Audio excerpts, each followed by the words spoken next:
Hi friends, ಹೇಗಿದ್ದೀರಾ? Welcome to knowledge for life in Kannada channel. ಈ ಕ್ಷಣದಲ್ಲಿ ಜೀವಿಸಬೇಕು, ನಮ್ಮಲ್ಲಿ ನಾವು ಅನುಕ್ಷಣ ಇರಬೇಕು.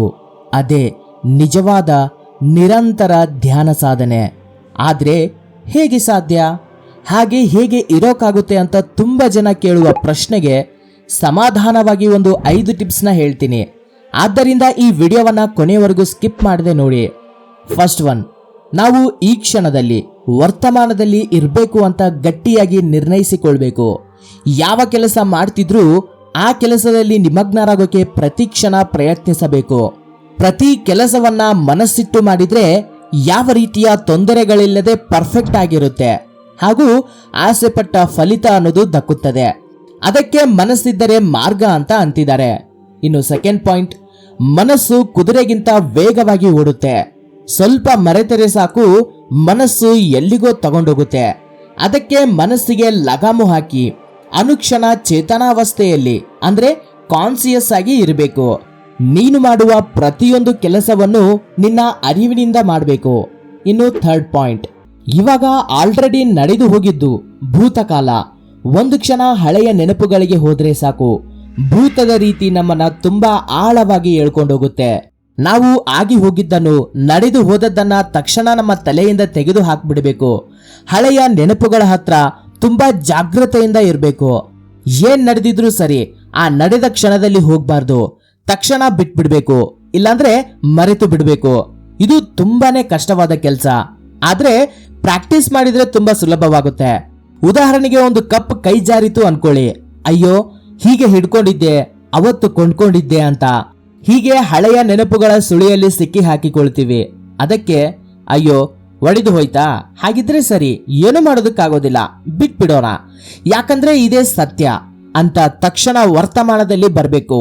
ಅಂದ್ರೆ ಈ ಕ್ಷಣದಲ್ಲಿ ನಮ್ಮ ಅರಿವನ್ನ ಆಧರಿಸಿ ಜೀವನ ಮಾಡಬೇಕು. ಇನ್ನು ಫೋರ್ತ್ ಪಾಯಿಂಟ್, ಊಹೆಗಳಿಂದ ಕಾಲವನ್ನ ಕಳೀತಿರ್ತೀವಿ. ಭವಿಷ್ಯತ್ತಿನಲ್ಲಿ ಹೀಗೆ ಮಾಡಬೇಕು, ಹಾಗೆ ಮಾಡಬೇಕು ಅಂತ ಕನಸು ಕಾಣ್ತಾ ಯಾವಾಗ್ಲೂ ಊಹೆಯಲ್ಲಿ ತೇಲಿ ಹೋಗ್ತಾ ವರ್ತಮಾನವನ್ನ ಬಿಟ್ಬಿಡ್ತೀವಿ.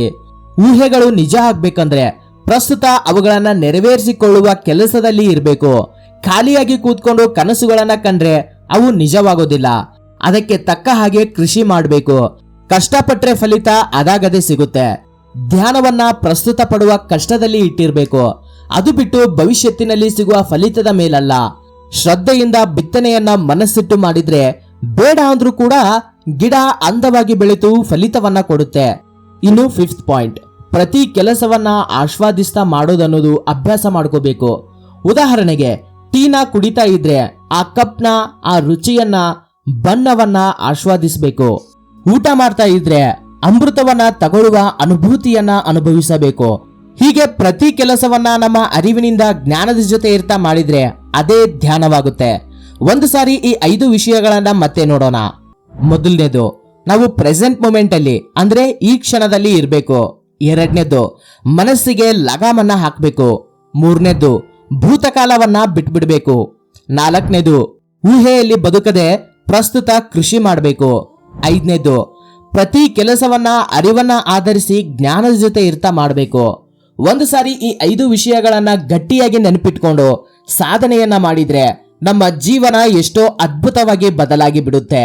ಸೊ ಇದೇ ರೀತಿ ಇನ್ನೂ ಹಲವು ಆಧ್ಯಾತ್ಮಿಕ ವಿಚಾರಗಳನ್ನ ಕಲಿತು ಆಧ್ಯಾತ್ಮದಲ್ಲಿ ಉನ್ನತ ಮಟ್ಟಕ್ಕೆ ಹೋಗ್ಬೇಕು ಅಂದ್ರೆ ನಾವು ಸ್ವಾಮಿ ವಿವೇಕಾನಂದರ ಆನ್ಲೈನ್ ಕ್ಲಾಸಸ್ನ ಕಂಡಕ್ಟ್ ಮಾಡ್ತಿದ್ವಿ. ನೀವು ಇಂಟ್ರೆಸ್ಟ್ ಇದ್ರೆ ಸ್ಕ್ರೀನ್ ಮೇಲೆ ಕಾಣಿಸ್ತಿರುವ ನಂಬರ್ಗೆ ನೀವು ಮೆಸೇಜ್ ಮಾಡಿ ಕ್ಲಾಸ್ ಬಗ್ಗೆ ಡೀಟೇಲ್ಸ್ ನ ತಿಳ್ಕೊಂಡು ಜಾಯಿನ್ ಆಗಬಹುದು. ಈ ವಿಡಿಯೋ ಏನಾದರೂ ನಿಮ್ಗೆ ಇಷ್ಟ ಆಗಿದ್ರೆ ಲೈಕ್ ಮಾಡಿ ಹಾಗೂ ನಿಮ್ಮ ಸ್ನೇಹಿತರಿಗೂ ಕೂಡ ಶೇರ್ ಮಾಡಿ. Thank you for watching this video. Jai Hind.